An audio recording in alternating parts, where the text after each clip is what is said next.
say that key's round, but it never was found. When it fell from a pocket, it was kicked on the ground.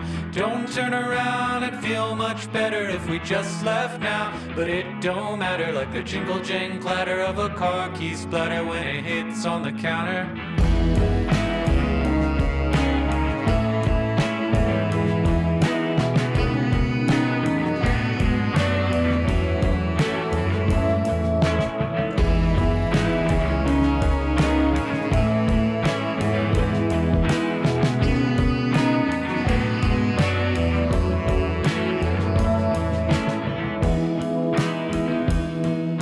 Was it always there? I just noticed it. Was it always there? I just noticed it. Was it for and all of a sudden it clicked? Was it always there? I just noticed it. Was it always there? I just noticed it.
All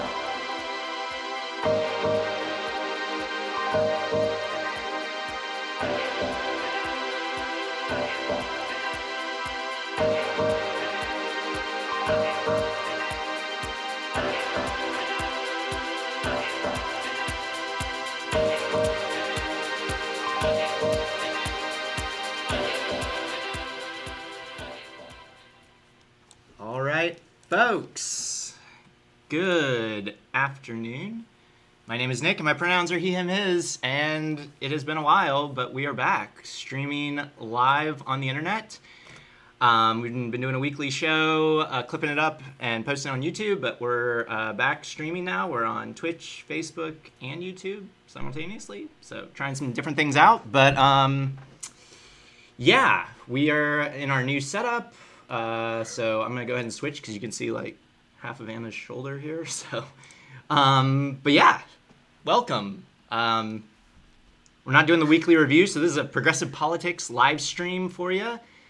Coming to you live from a progressive notch on the Bible Belt, sunny and flat central Oklahoma City. In the studio today are Anna and Taz. Do you guys want to introduce yourselves, I guess? We should do introductions, right? Yeah. Hey, what's up, y'all? I think this is the camera that... That one's live. I can switch. I got dual cameras. They're basically the same shot, though. There's so many cameras in this room, yeah. I never know. You did it. Yeah, you look straight ahead. Hey, y'all. What's up? It's Anna Littlejohn. My pronouns are they, them, theirs. I'm the operations director here at Oklahoma Progress Now, and I be directing all of our operations. Thank you for watching. Hey everybody, it's Taz Allmichael here, pronouns he, him, his, and member of our Oklahoma Progress Now board. That's right. I'm on a board, y'all. He's doing the board thing now. The board thing now. So yeah, we moved our desk in here, and this is kind of how we've been shooting the weekly show. But it's nice too because we can all be in here and see each other and have like sort of a studio set instead of being in the same office but in different rooms. Yeah, zooming each other. Yeah. No, I kind of like this better. You know, like it's just nice to be able to chat and see each other. It's refreshing. So yeah, if you're tuning in, go ahead, like, follow, share, all that good stuff. You know, we've been cranking out the content at 1,000,000 miles an hour lately because it's that time of the season. But yeah, so we aren't super prepared for today, just being honest. But we're gonna talk at you with you. So if you have any comments, if there's anything you want to talk about, the main things we're gonna be talking about are kind of go over some of the big takeaways from the governor's debate because that was earlier this week, and you know, prime golden political content. And then we're going to talk about the voter guide. So we'll, you know, have a lot to say on that. A lot of different races. And, yeah, hopefully everything sounds good, looks good. But, yeah. So, yeah, how any initial thoughts, reactions? Complaints on the governor's debate? Overall, I'm disappointed. Anna, I want to hear your hot takes first because I covered a whole panel with a whole separate organization about this. Yeah, and Ty and I jumped on a Twitter space last night. I think we had maybe like 2 or 3 people in the audience at various points in time. But I let go of a few of my thoughts in that Twitter space last night. But I've been saying that the second most disappointing thing that happened during the debate was Stitt telling all of Oklahomans that being top 10 in anything is more aspirational than an actual goal. And it's like, oh, there wasn't a plan this whole time? There was no plan. There never was. You were just blindly leading us through a forest like, there's some good in here. There was nothing. There was nothing here for us the entire time. Nothing. All that top 10 rhetoric just to leave us all hanging. Yeah, I was going to look that one up. I mean, the big thing that went, you know, super viral, I would say, is, let me see if I can pull it up. And, of course, my website is not there because I had to restart my computer. So give me just 1 second. Talk amongst yourselves. There it is. Okay. That looks all right. Yeah, so the big thing that went viral was finally a Democratic candidate just correctly pointed out that a red state like Oklahoma have higher crime rates than New York and California. And here, we can just watch this clip real fast. So let's talk about the facts. The fact is, the rates of violent crime are higher in Oklahoma under your watch than in New York and California. That's a fact. Well, we'll have that fact checked by the Frontier Superintendent. It's also a fact that Hang medical on, marijuana... Oklahomans, do you believe we have higher crime than New York or California? That's what she just said. Safety and security is my top priority, and it will be as governor. Thank So you. let's talk It's about... just like, how is Stitt gonna deflect that by saying, "Do you believe the facts?" Like, bro, what? You couldn't come up with maybe your own sort of facts that were obviously going to be fake and a lie, but at least something still more than just like, "You believe this?" So pathetic. I'm just gonna be honest, as I should be all the time, but who knows? The governor looked like he was having a shitty time up there the entire time. Like, his face was flushed, he was super red, he was like, whenever somebody's like,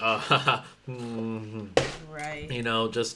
and a lot of the debate really wasn't a debate. It was just a bunch of like things that he memorized to try and do like in a standard sales pitch. Like, he was just being like a paid Right. actor that's up there. And the way that he would sort of deflect these comments is like he would be asked a question that we all sort of wanted to know the answer to, but he would start off by saying, "And this is really good, especially for all the folks watching at home on their kitchen table." And it's like, okay, now you've just confused everyone and we've already forgotten what the question is. So whatever you say, we've already forgotten what it's supposed to pertain to. Right. And it's just like literal career politician bullshit flowing constantly from his mouth, and he just has the audacity to do what he does. But I think one of the funniest tweets I saw was from JB.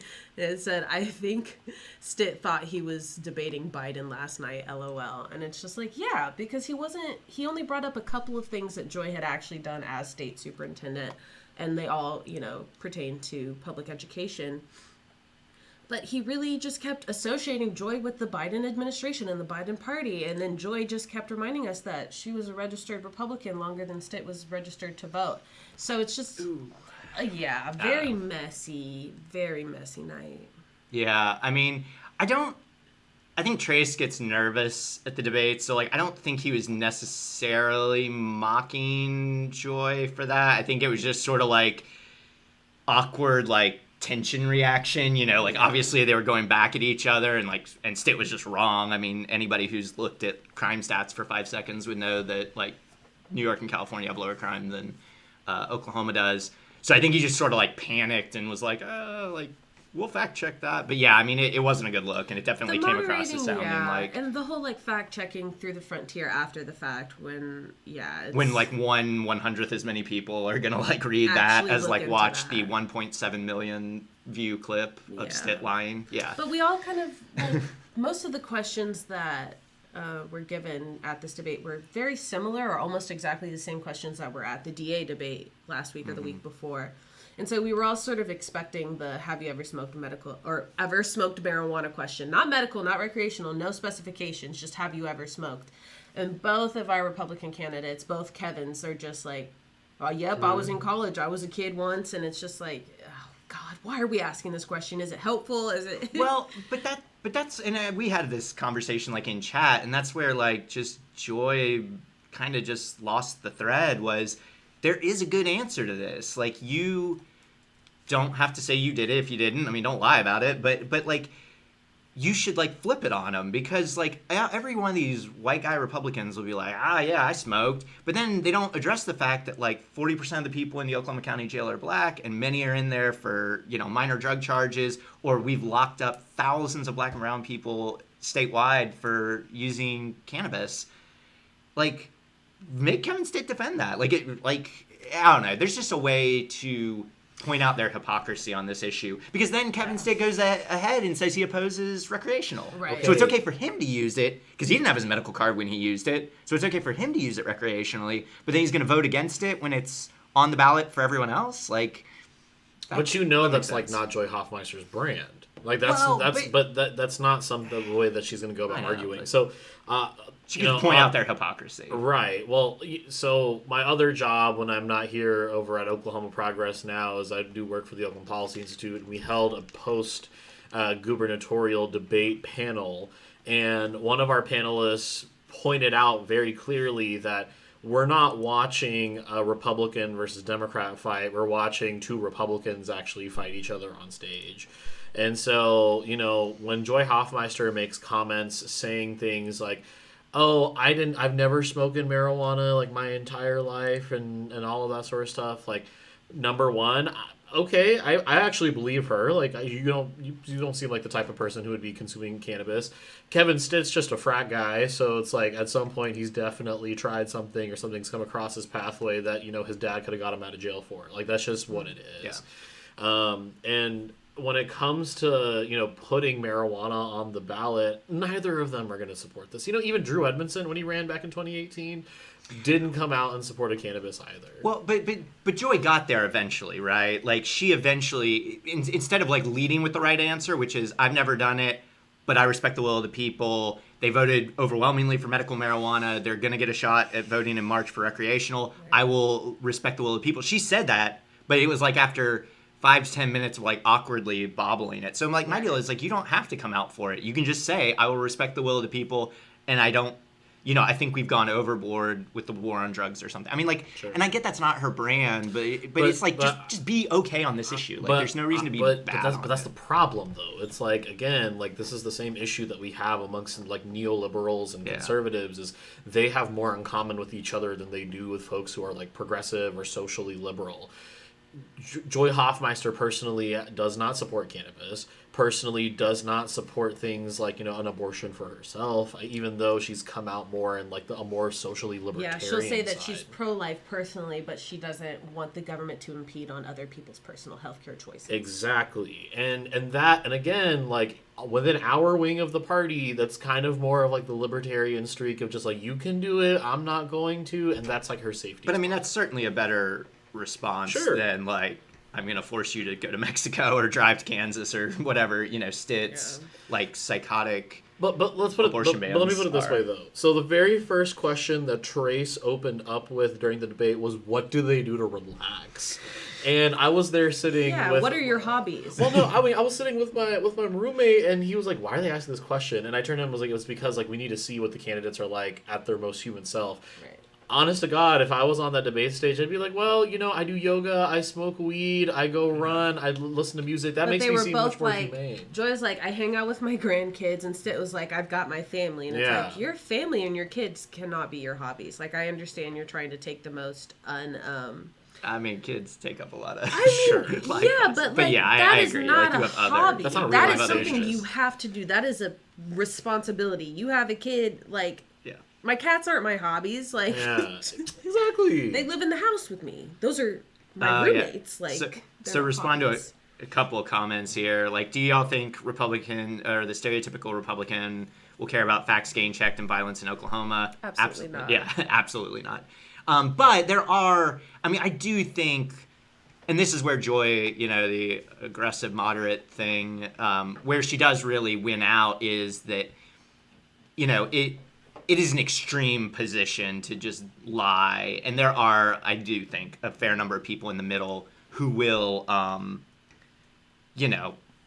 be persuaded by not electing a obvious liar, I mean, because, like, most of us don't go through life just lying about verifiable facts. Like, it's impossible to do business with those people. It's impossible to, like, trust those people. So I think, like, that mocking moment, like, really did work out for her because, like, Stitt is just a verifiable liar. Like, yeah. I think the thing I'm most upset about, at least from Joy's aspect, was when asked about climate change, she basically just denied it or didn't even say that she recognizes it as something that's an issue or caused by humans.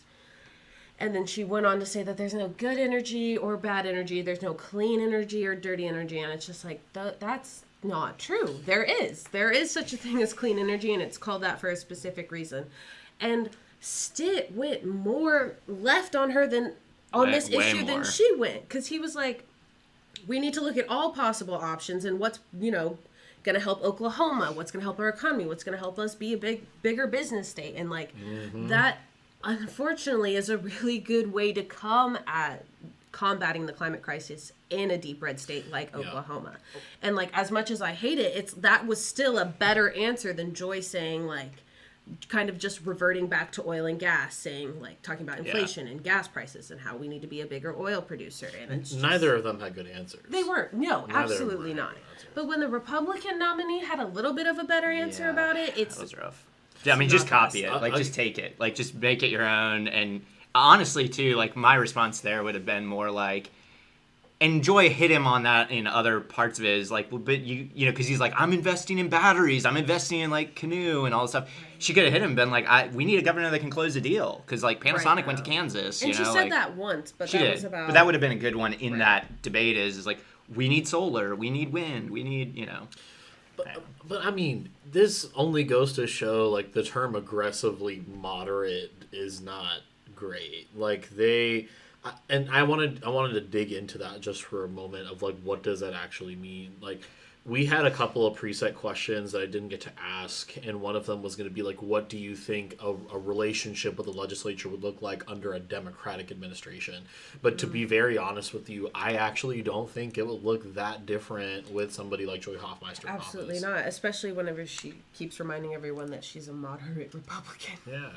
I mean, I think she plays for the team. Don't get me wrong. I still think she would play like she plays for a team. Like I think she'd back Democrats. Absolutely, there's definitely stuff happening that she's like, that is as she's not saying as publicly as how she did at the debate, but still like and things we could favor with. No, that's just the end of the sentence. I just and I don't think we can underestimate like how deeply disliked Stitt is. Like, I mean, this is not just like dark money ads going at him. I mean, there have been stories. I mean, everything from McGirt, which she had great answers on that, tribal sovereignty, she was really solid on. But like, he has picked fights with all the tribal nations, just like aggressive and embarrassing fights. You even know, like the night of the signing debate, he fake low-key compacts. started a fight. Yeah. Like, I'll be in my office at 10, which then we later found out there was a tweet. Carly was saying that, like, he was waiting on him. And then there's another tweet, like, side by side with it, saying he was in Norman at something at the same time. So, like, and he Trace just lied tried to use about that it. moment to talk. He's like, is it going to be at the mansion or in Edmond? And it's like, is it your Oklahoma mansion? You know, but that's like again, mansion, he's a salesman. Yeah, like he's a like a used Kevin car Stitt is a salesman, used car salesman. The Cherokee Nation speaks on OK Governor Stitt's invite for a I'm going meeting. to tweet that There's right been now. no invitation to meet with Governor Stitt, and there's no meeting scheduled. And then Carly Atchison has the audacity to quote tweet it and say, "So no." Yeah, bitch. So no, there was no formal invitation. You just said something on live TV. Expected this entire like sovereign tribe to come to your beck and call just to talk about something that you had so much time to do. And he was literally not at the Capitol at 10 a.m. yesterday. Like, he was in Norman at another event. So he just made some shit up, got caught on it, and then had his comms goblin repeat it. Like, anyway. So silly. Yeah, so, I mean, the McGirt fight, the tribal fight is crazy. But the legislature, I mean, there are numerous Republican legislators that are overtly anti-Stitt, you know, like, and admittedly one of them lost in his primary, so, I mean, there's probably more going on there. But like, when you've pissed off the legislature that much that like you can't even, you know, get basic things through. I mean, I do think Joy could have him beat on that. Like, she may actually be able to hammer out some real compromises with the legislature just on the basis of having like normal human relationships instead of this like business bro adversarial nonsense that Stitt runs around with. Let me see. Were there any other things from it? Oh, here. Let me show this top 10 clip because it was funny. Okay, let's look at this. Wonderful. Governor, I've got the first question for you. You campaigned for office in 2018 on making Oklahoma a top 10 state. I think everybody's heard that. But 4 years later, we remain ranked around the bottom 10 on states on key education and healthcare issues. As you make your case for re-election, tell us specifically, where have you moved the needle the most on making Oklahoma top 10, and where have you been unable to move that needle? Well, thank you. You know, as a leader and governor, and whether you're CEO, you have to set a vision for all of your employees and for all the states. So being top 10 is an aspirational goal. It's something that we're never going to hit, but it directs us. Wonderful. Governor, I've got the first question for you. CEO, a governor. CEOs and Never governors gonna are get it. not the same thing. They shouldn't even be considered around the same thing. And then it's not a real goal. A CEO is one of the jobs of a governor. Yeah. I mean, well, I mean, really, the governor's not. I mean, you're a political leader. Like, you're Right. supposed to, He keeps looking at it like it's a business. And or like I he's just king, don't you know, like which that. you're not. You're the governor. Like, it's an elected position. It's a democratic position. Like, it's not. You're not a CEO, in fact, and you're not. You know. And as we're gonna find out next week, the buck definitely does not stop with Kevin Stitt. Just a little teaser for something we're working on. But yeah, I mean that comment obviously was massively embarrassing for everyone involved. And really the only thing in the Stitt tenure that we're even top 10-ish in is like infrastructure. And honestly, that's stuff that like Mary Fallon and maybe even the Democrats before her got started, because our roads used to be like 50th, and now we're maybe in the top 15. Hold up. Didn't he start this top 10 news network?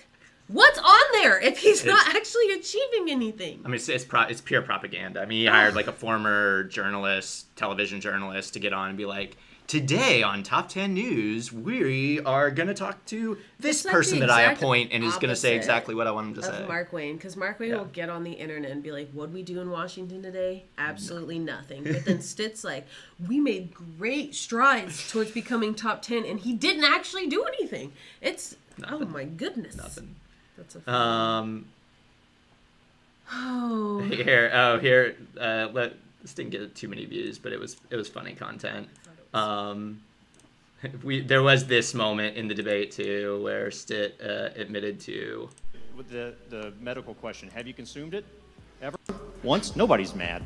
My parents are in the room, so they're going to be very disappointed. Yes. With the We've been killing it on the socials, guys. If you're not following us on TikTok, Instagram, Facebook, and of course Twitter, we've been hitting it hard. TikTok's the real party. Yeah, though. TikTok. We have a good time over there. Yeah. Anyway, I think that one did pretty well on TikTok. It was All right, fun. we have to stop talking about him. All right, yeah. Okay, let me real quick. Oh, all our TikToks freaked out. I did want to show our other. We've got some like solid Mark Wayne Mullen content. Mullen so announced on please social media former this. President Donald Trump endorsing him for the Oklahoma U.S. Senate race. Mark Wayne Mullen, you don't want to fight with him. In the arms of the angel, fly away. Mullen announced on social. That's like the best use of that picture I think I've seen. Like, I'm pretty proud of it. Yeah. I had that Oh, yeah. idea since like last week, and I didn't think my TikTok skills were up to par to make something like this, but I think it looking kind of shitty worked in our favor. I mean, this is like, good beginning YouTube. yeah. It's good for the beginning. Hey, It's a good 21,000 starting point. views later. 1,100 likes. It's solid. It's like solid. we had to make Mark Wayne look terrible, and I guess this is how we do it. succeeded. We succeeded. So yeah, check out. The top. We want to do a lot more top 10 news content, because it's really embarrassing, to be honest. Like the first few ones they shot, it was like they were uplit, so it was like Halloween. It was not anywhere close to Halloween at the time. But it's mostly just embarrassing to make people you appoint like get on camera and just say good things about you that largely aren't true. Okay, so let's move on to the real thing. Oh, hey, we've got comments showing up on screen. I forgot I had that up. That's great. So yeah, your chats will make it onto the stream. So please don't say anything hateful, or our moderator will get you. We have But a again, moderator? yeah, I mean Athena's sorry. Athena's been our moderator, I like don't OG. even know the extent of our production, y'all. Yeah, Who no, knows who's working behind the we're scenes? professional over here. We this is the real deal. Also, I'm excited too because we're trying out for the first time streaming on 3 platforms. So we're on YouTube, Twitch, and Facebook, and we're gonna do an election night stream, and it's gonna be lit. Like, we've gotten it all confirmed. We're gonna have some games. Yeah, it's gonna be fun. You want to play a game? So let's talk let's talk voter guide, right? Woo! I did that. Yeah, Anna, content Crushing it. NIMBY here, 10 for 10. doing all the big hits. So yeah, we've got our voter guide. If you have not seen this, it was a big hit in the primary. We released it pretty close to the election, so I think people are just especially ready to view it. But we've updated it for November. You need to check it out. We're going to go through a little bit of it here. So if you have any races you want to talk about, please drop those in chat. We're happy to scroll down to that or whatever. But it's got, obviously, the big old donate button if you can help us out. This shit takes a lot of time and effort and work. So please hit that. But yeah, we've got all the voter information. So confirm your polling location, get a sample ballot. You can sign up for absentee. So we got a link to the voter portal, got the up-to-date early voting information, which is really good because they keep changing that shit, and it's different depending on if it's a state or local election. And I'll be honest, even though I'm immersed in this stuff 24/7, I still get it wrong sometimes. So here are your early voting dates. You can vote at your county election board. So yeah, November 2nd through 4th, 8 a.m. to 6 p.m., and then November 5th, 8 a.m. to 2 p.m., I hate that they all have different times. It drives me nuts. It's terrible. Anyway, but, that's what voter suppression looks like. So, yeah. There's not enough voter suppression. Sorry. Yeah, it's so frustrating. Like, I just hate that we do this to people. And then what else do we got here? Okay. Yeah, and you can sign up, of course, if you would like to get very infrequent emails about our goings-on. So yeah, let's go to the November voter guide. So the way, I don't know, you want to talk, do you want to mention? Yeah, I noticed some spacing issues, so I'm currently fixing those. Because that's what happens whenever you do a whole website on your own and don't get a lot of eyes on it until it's actually live. They did a great job, though. This was pretty solo over project. Yeah, it was pretty easy to just kind of repeat the formula that I used for the previous ones. I'm going to fix the chat thing because it's kind of getting If you're the type of person who likes to look at every single candidate's websites, then you probably resonate with me on this point that a lot of candidates do not have websites that are either easy to find or have adequate information on it. And so there was at least one or two candidates that I had to reach out to them on their Facebook page to ask them what their platform or issues were. And if you're one of those candidates, then you might as well just stop running because it's not worth it. And no one, voters need to have this information about you. It must be easy to find. It needs to be clean, quick, precise, and says just enough. But if you're not doing that, then I'm so sorry. I'm mad at you. I'm mad at you. But I like to think of Nick as the gold star candidate. You Google his name, his website is the first thing that pops up. You don't even have to search hard. You don't lose any sleep. No hairs fall out of your head. I did the Google. It's perfect. It really does look good. And I got the sweetest email the other day from someone where they were like, I don't follow local politics as much, and I had to research all these folks, and they said just straight up that they thought my website was the best. So very proud. I like beautiful things. I have taste and culture. It's remember. It's not hard. It's 3 issues, a little bar at the top, a little about you so people can get the biography, because all that stuff's important. We will mention that. Let's talk about information that's not important to put on your website. Okay, it is please. not important to let everyone know that you are a 9th generation Oklahoman. As a white person, that is not the flex you think it is. Okay. That just needed to be said. You're just taking shots at Kendra Horn right now? No, and it's... Is she 9? I don't think... 5th generation. Yeah, I think there was somebody though that was straight up 9. It's mostly the Republicans that do this, so usually I'm a 9-generation Oklahoman with a lot to learn. Yeah, and it's them and their 87 white children, and it's this does not make me feel safe. Yeah. Yeah. I mean, just put relevant info and... Right. I only want to know what generation Oklahoman you are if you're actually a Native individual. That could be cool information. But even the Native people don't do shit like that because they don't need to. I've been here. They've been here. Right. That's basically the argument. All right, so where do we want to go with this first? What is? All right, Some of the what's big the website? races. Well, I feel like we always talk about the big races, so maybe we could jump down to like Senate and House. Is this what's the URL to this? VoteProgressOK.com. Here, I've got it. Oh, I've got it up on my laptop. Sorry. So anyway, I'll scroll through it here. You can kind of see it up on. I've got Twitch stream up on my other monitor. So yeah, I mean, I guess we'll just kind of go through the top ones. You know, Joy Hoffmeister. I mean, I don't think we need to overly explain that one after the debate. Kendra Horn is running against Markwayne Mullin. You know, we've been doing a little bit of work on that, but I mean, Markwayne Mullin is just kind of the worst.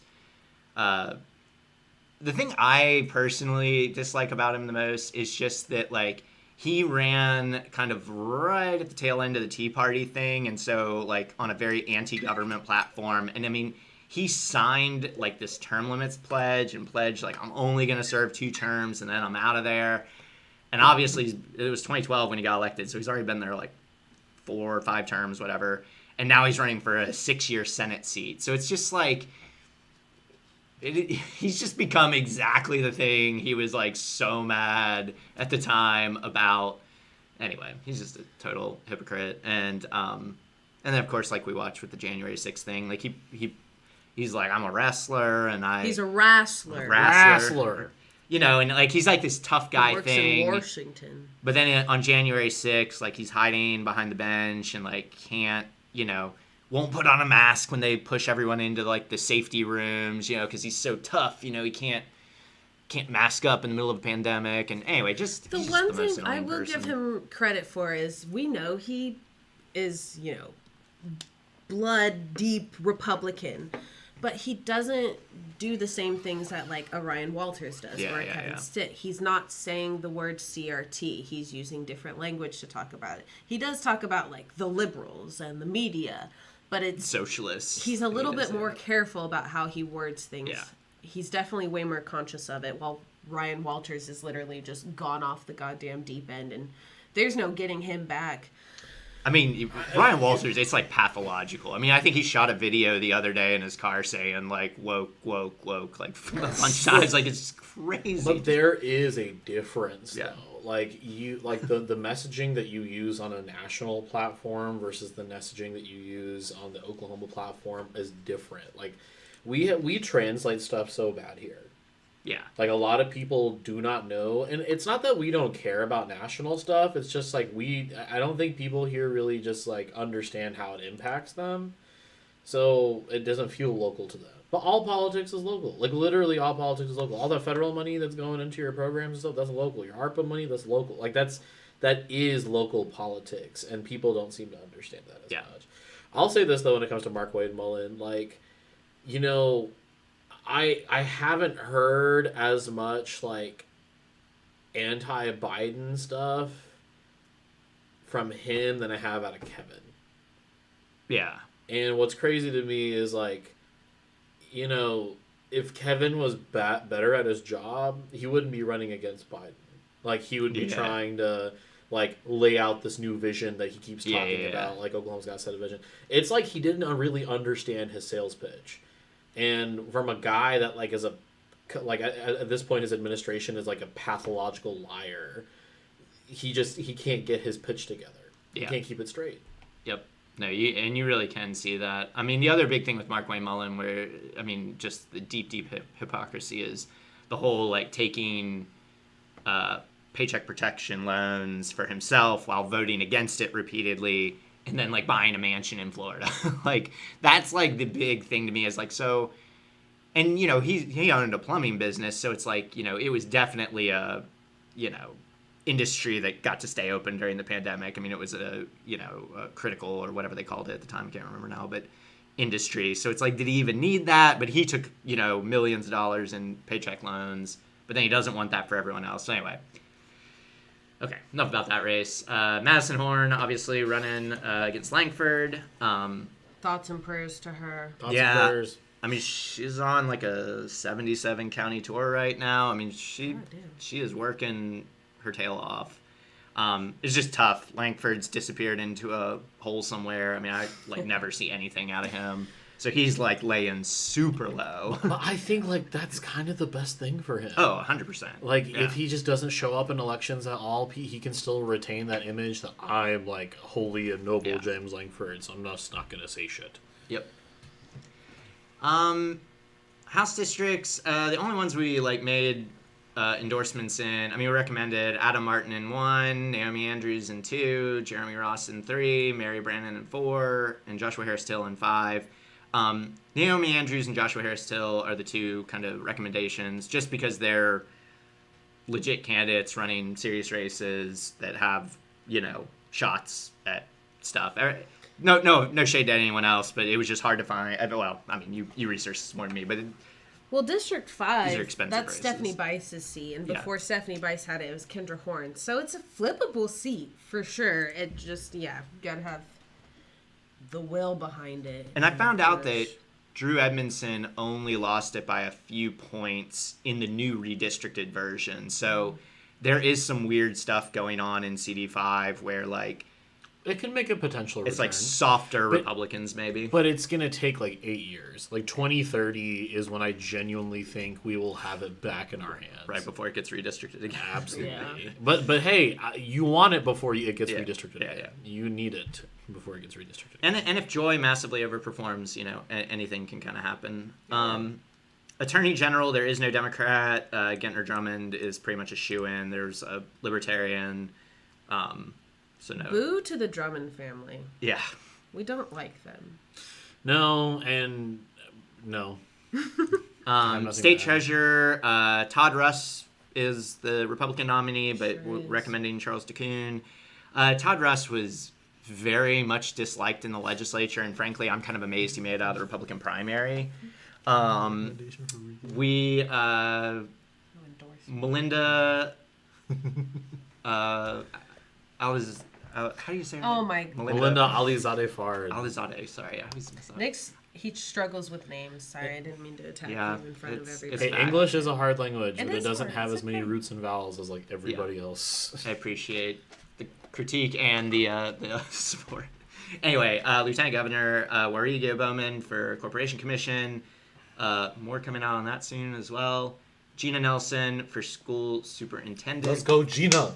Yeah, obviously that's the big race. I mean, that's the one that is most flippable. I mean, Ryan Walters is so crazy. But also, Gina Nelson is so great. I was on a panel with her the other day, and she is just likable in all the ways you kind of want a political candidate to be likable. Right. She's funny, she's really smart, she's sincere, I don't know. And she's from rural Oklahoma, and so when she would do sort of these folksy, almost Biden-esque responses to things, it didn't come across as Stitt when he does it, where he cosplays the cowboy thing. It came across as that's a funny way to say that, and Well, that's I cool. like to look at the state superintendent candidates as if they were actual teachers. So say you get your schedule for the school year and you see that Walters and Nelson are both your teachers. You have the one right after the other. You're most definitely going to always be looking forward to seeing Gina Nelson, and Ryan Walters, you know that he's just going to not teach you anything for the 50 minutes that you're going to sit in his class and then get mad at you that you didn't finish your homework. So it's just it's very clear and obvious who is appropriate to have over Oklahoma's public institution and who is just unacceptable. He really gives me sports coach as my history teacher. Yes, that's his exact vibe. Man, there are so many people that love that. There's so many superintendents that become No that, shade but- to the history teachers that are sports coaches and actually know what you're doing. Some of them are Mr. good. Keller, you were great in 9th grade. That's how I feel for about Oklahoma Coach Gray. history. Yeah, Same, 10th grade. You killed it. I'm not Great job. But he great, was a tennis yeah. coach. That's how you know he's actually good. It wasn't football. Hey, Mr. Keller was also a tennis coach. See? That's tennis coaches, man. You were safe there. To answer the question, it got redistricted in 2020. How could Edmondson almost win it?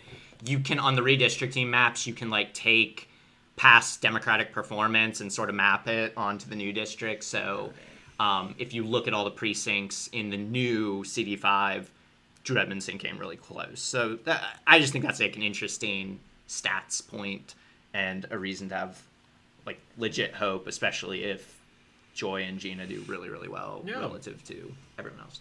And then we did not endorse, but recommend one Republican, and that is Leslie Osborne. We sure did. Um, Nick, why don't you go ahead and tell them a little bit more about that? I mean, Leslie Osborne, I mean, she got accused in her primary of being a rhino, whatever, but she's been endorsed, I think, by most of the labor unions.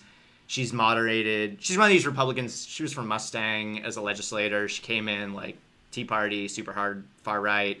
And then over her 12 years, or however long she was there, 10, 12 years, she like realized that government exists for a reason, and like DHS is important, and maybe we shouldn't underfund our schools. And so she's sort of like, It's like Leslie Osborne kind of saw the light. yeah, You know, like, realized. remember how Mark Wayne made that term limit pledge? And was like, I'm only going to be there. And then he realized, damn, this job is great. Yeah, yeah. Refresh the page. Oh, okay. Thank you. And that did it. Oh, Yeah, it fixed that gap. There Oh, were some sorry, sorry. gaps. So anyway, she's cool. She's fine. Good recommendation. And then unfortunately, Democrat just hasn't done much. Here's state senate. Julia Kurt, Carrie Hicks are incumbents. Blake Aguilar is out in Senate District 22, which is like far northwest Oklahoma City, Edmond-ish area. Yeah, Piedmonte. Jennifer Esau is out of Tulsa, but those are kind of the recommendations there. State House, I don't know. We don't need to go through all these. I will be honest, I haven't looked at too many. Are there any you want to House highlight? is busy. Oh, well, Jacob Rosecrans is running for re-election. We like him. Mike Buckus. Who? Right. My first thought exactly when I was looking him up. But honestly, seems like a pretty well-rounded candidate. Has a lot of humor. His Twitter page is honestly really funny. Okay. But yeah, we like a good seems poster. like a shining star coming out of District 41, which Where is that? I don't even know. I almost said Lawton, but I think that's 63. Oh, I'll have to look it up. Oh, we did look this up. This is like between like Stillwater and Tulsa, kind of. Oh, ish. yeah. Like, That's it's right. kind of like it's like really the exurbs rural. of Stillwater. It's very, very Okay. rural. Yeah. Oh, yeah. Okay. Yeah. I think I know what you're talking about. So yeah, that's tough. That's tough. Jared Deck in 44, Annie Mins in 45, Jacob Rosecrans in 46, and then Shakira Smith is down in District 63, which is the Lawton area. Yeah, it's the split Lawton districts. I believe she's got the opponent. I'll have to go down to the full guide to double check, but I believe her opponent is the one who got kicked, who's been like banned from Lawton Public Schools property. Great. Awesome. No, it's not him, but that's Or was he in that primary maybe? It's another candidate. When I tell you there's 1 million people running in House seats, you have to believe me. Yeah, there's so many. And there's still a shocking number where we just did not contest. Like Democrats just didn't bother with them. Yeah, there's a lot of races where Democrats didn't really see a. Which is unfortunate when a Dem could win statewide, not contesting to the down ballot races, but it's hard to run, so it is what it is.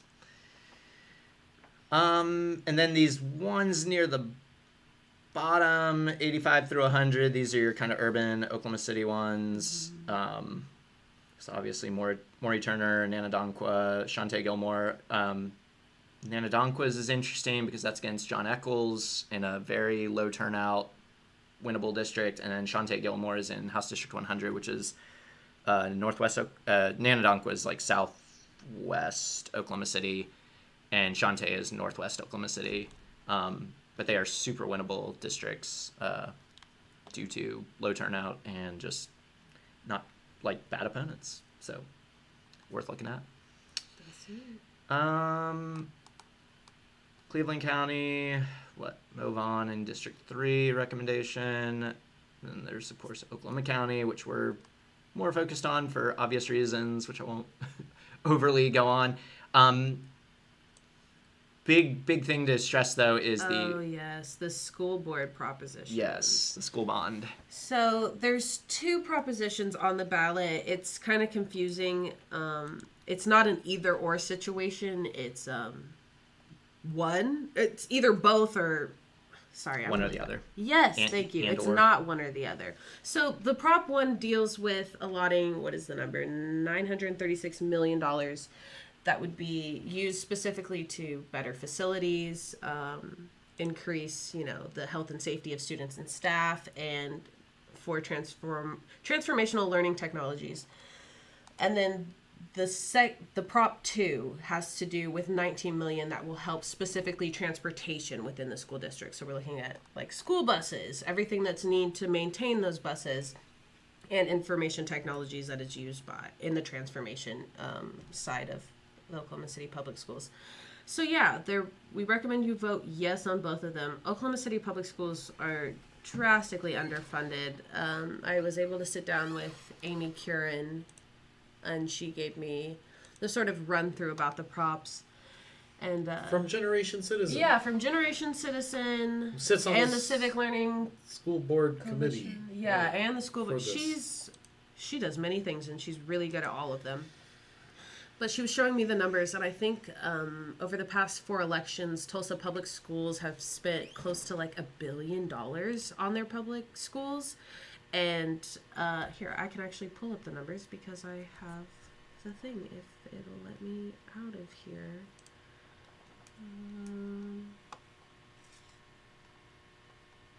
Yeah, of course, dig it out.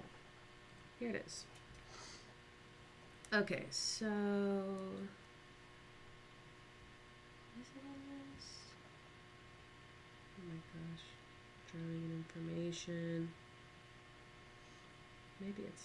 Yeah, I mean, just wow. Okay, yeah. Oh, yeah. Tulsa Public Schools over the past 4 elections have spent $1.2 billion. More public schools have spent $589 million over the past 3 elections. Edmond Public Schools have spent $479 million. And Oklahoma City Public Schools have spent $180 million over just the past 1 election. Well, I think that's all the bond elections they've run is Right. just one. Correct. And so Oklahoma City Public Schools are drastically behind Tulsa Public Schools and even more in Edmond. And they've got a student body of 34,553 students. So they need these funds. They need it. Yeah.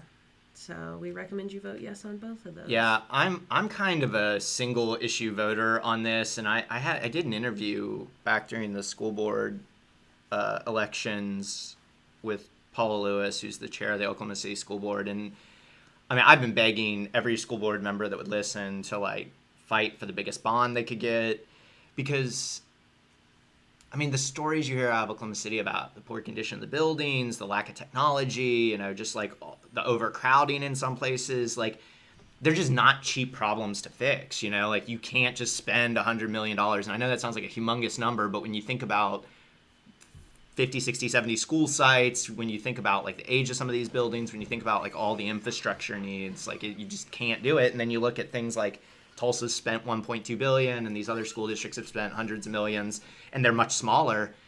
Like, and these kids are the kids that often come from like the toughest socioeconomic situation. So it's just, I don't know. To me, this is like a no-brainer. Yeah, the numbers. So important. 55,000 meals are served daily through Oklahoma City Public Schools. Like, Yeah. that It's is a a lot. giant number. 7,000 students are transported with the buses. It's like the numbers are big, and the money that they've been receiving is just not adequate. Yeah, $1 billion school bond that's coming out of the city, right? Like this is out of a sales tax that's going to happen over the course of a couple of years. Well, so Yeah. it's bond. So it's a bond on anybody who lives in the Oklahoma State Public School district boundaries. So it's based on property tax. So like your property taxes are going to go up a fair amount from this. Okay, so But again, property we have low taxes. property taxes. Like we're talking like the average family. I mean, I don't know what the exact dollar is, but it's like maybe $100 a year or So something. some of the things like, that they want to do is it's not build the crazy new amount Belle of money. Isle High School. It doesn't exist right now. So we're going to get The Belle Isle Middle School, correct. That'd be $76 million for the new high school. Emerson South Mid High School, $3.6 million for renovations to restrooms, parking, and outdoor area. And then you've got a lot of focus on the Capitol Hill area. Capitol Hill High School, Middle School, New Elementary School, and Webster Middle School all have specific money allotted to those. So yeah, they're looking at from like a school by school basis, determining what the schools need and how important it is. They sort of rank it on a list of priority, and that's how they choose what they're going to focus on first. But yeah, it's a bunch of good stuff. There's a lot of words. There hasn't been a ton of information. We did include the link directly to the school board website where they sort of talk a little bit more about it in detail. I'll say this. So, the superintendent of OKCPS has been going around to different organizations that, are voting constituencies and talking about, what are the benefits of the school bond. Now, they can't explicitly say you should vote yes on the school bond, but it's pretty much the same thing. I know the Chamber is one of the bigger institutions who have been doing stuff around this. I actually visited with the OKC Chamber the other day and spoke to one of their vice presidents, and they've been doing a lot of work behind this. They are one of the strongest institutions in Oklahoma City. Yeah. For sure. They have a lot of influence in regards to what is going to be pushed around the city. And they got the capital for it too, which is... It's crazy to look at some of these numbers. There's 65 district-wide schools, 72 Native nations, 62 languages spoken within the schools, and 135 square mile district. 62 languages spoken. Like, I was shocked when I saw that number, and just to think of all the kids who don't have somebody at their school who can speak the language that they're most comfortable speaking is, they need the resources, guys. Yeah. I agree completely, and yeah, so it's in the voter guide. You can get all the information there, link to their website, all that. And I highly recommend folks check it out. Heck yes. We talked about Tulsa. I don't think we made too many recommendations there. We made a few. Lori Dector Wright, she's kind of the best one in Ward 7. And Ken Reddick's a nut job. How do you feel about Suzanne Schreiber? In what, House District? It's District 70. I mean, because we didn't give her an endorsement. She's fine. We recommended her. So, can we talk about that district for a moment? Sure. So that's Tulsa. It is, yeah. I mean, so let's talk about this. So Carol Bush, the woman currently a Republican, right? In the past, she received an endorsement from Sally's List, and this is back when they were just trying to get women to run for office, more in general, and people who they were just considered as reasonable, right? Carol Bush is going to be running for mayor of Tulsa. Nice. And that area is closer to South Tulsa, so it's more affluent, wealthy. Suzanne Schreiber, to me, being running as a Democrat is going to be the most center person for the Democratic caucus if she wins. And I do think she's going to win. I do. Well, no, I mean it's a Drew plus 8 district or something. I mean, and it might have even gotten bluer in redistricting. It was already Carol Bush was kind of a weird mismatch. I mean, that's why she was so moderate, was because it was already a pretty... Yeah, I mean, but she's kind of like Daniel Pay, where it's these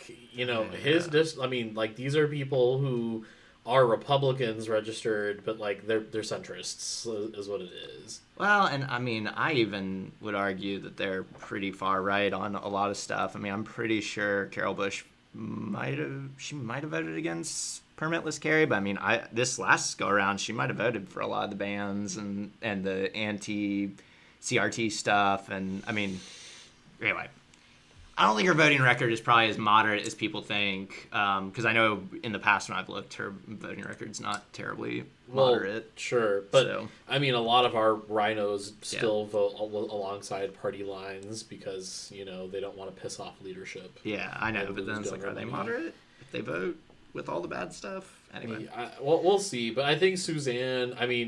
Talking about her background, she's definitely somebody who's very connected to the George Kaiser Foundation, and so I am interested to see what kind of votes she is going to take when she goes into office, because GKFF, man, they play a very interesting long game. Like, they're pretty much a private government out in Tulsa. You know, they got somebody on like every major board or nonprofit board that's out there.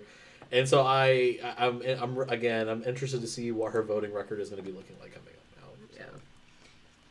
I am not holding my breath, which is why we're just recommending there and not going too far into it. But anyway, yeah, I mean, it's like, yeah. So who do we trying to be? Who do we think is going to be the most progressive person going into the next session? Oh my gosh, like De facto easy answers. Like first Maury one's Turner, Maury. like- Who's second? I have high hopes for Arturo Alonso. I do too. He's the new rep on the South Side. What, 89? Yeah. Yeah, House District 89. Didn't have a general election opponent, so he's representative-elect. He's great. I've met him several times, had good conversations. Really smart, like mechanical engineer, and I mean just an all-around, just really good guy. Like very young, but hopefully doesn't get immediately corrupted or jaded by the system. But I mean, just really smart, super nice guy. Like just very, very, very kind person. So yeah, I'm excited to see him up there. Outside of that, I don't know, man. The House and Senate caucuses have been pretty quiet this go around. Jared Deck, I think could surprise some people. Annie Menz is pretty great in 45. I think that may be a tougher race though than people think. I think Andy's gonna come out on top though. Yeah, but I think they could both be, because I think Norman got a little bluer, like in redistricting, like they made those seats safer so they could make the Republican ones. How do we feel like Kyle Mraz? I know nothing about Lawton. Yeah, unfortunately, those Lawton districts, they made them redder. I mean, they tried to protect. Like, Lawton is definitely a case of where, like, Democratic votes are getting badly diluted. I mean, there should be, like, one Democratic seat there covering most of urban Lawton, and instead they perfectly split it, probably in the black part of town, and then shove a ton of rural areas into it. So, I mean, it's just, like, it's the epitome of, like, the extremely gross side of redistricting. Yeah. So yeah, I think he's, I don't remember the exact numbers now, but I think so Maury, Arturo, and Jared and Annie. Who? And Jared? Jared and Annie, yeah. Jared. Well, I mean, I'm not sure I would consider Annie like if we're talking about like our area of like left politics and stuff like that, I'd probably like put somebody like Jacob Rosecrans over Annie Menz first, and so that's not bad though. Like that's Oh, Shantae and Nana. Sorry, gosh. You put Shantae and Nana in that? Heck yeah, they're great. Yeah. Those are the two races I would not sleep on. I think I'm not sleeping on them. That could flip, but yeah, I mean Shantae is just a fantastic human and just steady, calm, like, but very solid in their beliefs. And then I don't know, Nana's just one of the most thoughtful people I've met recently. So I mean, he's a lawyer, so just very smart, very thoughtful. Like I just think he's the kind of guy that if you explain to him like why this public policy is important, I mean, I think he'll always kind of default to the answer that's going to help the most people. Also, House District 90, people have to understand, it's down around the Oklahoma City airport. It is a very low turnout, working class, lower middle income kind of area. And his family's like lived there, I think, for a long time. So I mean, it's definitely an area that's going through like a lot of struggles around, the things that Oklahoma struggles with. So I mean, I just think, Western Heights School District is out there. So yeah, I mean, I just think he's very much like sympathetic to what his constituents are going through. How do you feel about Terry O'Donnell running again, even though he resigned as House Speaker pro tem? So I think that whole he was the one that his wife inherited a tag agency, and he tried to got law change. moderates mad. I don't know what it is. I mean, on the scale of like political scandals, like this one ranked pretty damn low to me. It's not like they like very deceptively bought a tag agency. It's like literally like his wife's family owned a tag agency, and he had to change the law because they were married and he was a legislator, and it like wasn't allowed in the rules. So I mean, like maybe if I were him, I wouldn't have been the bill author. Like I would have got someone else to run it just as conflict of interest. But like as far as scandals go, not a big deal. Terry O'Donnell though is really interesting because that district is like East Tulsa out to like Catoosa and stuff like that. It is not a Republican stronghold. Like there are parts of it that are very conservative, but the bulk of it is. Isn't it like towards Owasso though? Nah, it's more like very much like dense East Tulsa. Like and I don't know in redistricting, it might have gotten a lot redder, but like last time I was out knocking doors in that area, it's very Hispanic, very moderate income. Like it just did not. 23. Is that where? I didn't know where it was. It's just not a district that I would have thought should have been a conservative Republican. Taz is taking videos while we're on the live stream.